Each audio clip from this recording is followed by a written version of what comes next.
అల్లు అర్జున్, హరీష్ శంకర్ కలయికలో రూపొందుతున్న చిత్రం డీజే దువ్వాడ జగన్నాథం. దిల్ రాజు నిర్మాత, దేవిశ్రీ ప్రసాద్ సంగీతం అందిస్తున్నారు. ఈ చిత్రంలో అల్లు అర్జున్ వంట బ్రాహ్మణుడి పాత్రలో కనిపించనున్నారు. అయితే ఈ చిత్రంలోని బ్రాహ్మణుడి గెటప్లో న్యాచురల్గా కనిపించేందుకు బన్నీ ప్రత్యేక శ్రద్ధ తీసుకుంటున్నాడట. ఈ పాత్రలో లీనమై మరింత సమర్థవంతంగా నటించేందుకు మాంసాహారాన్ని సైతం పక్కన పెట్టేశాడట అల్లు అర్జున్. అల్లు అర్జున్ తీసుకున్న నిర్ణయంపై చిత్ర బృందం షాక్ అయిందట.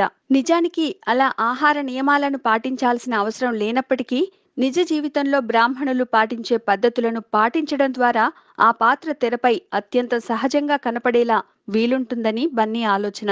వచ్చే నెల 23న డీజే సినిమాను రిలీజ్ చేయబోతున్నారు. ఈ సినిమాపై భారీ అంచనాలు ఉన్నాయి. Please subscribe. Hi, it's me Purna. Please subscribe.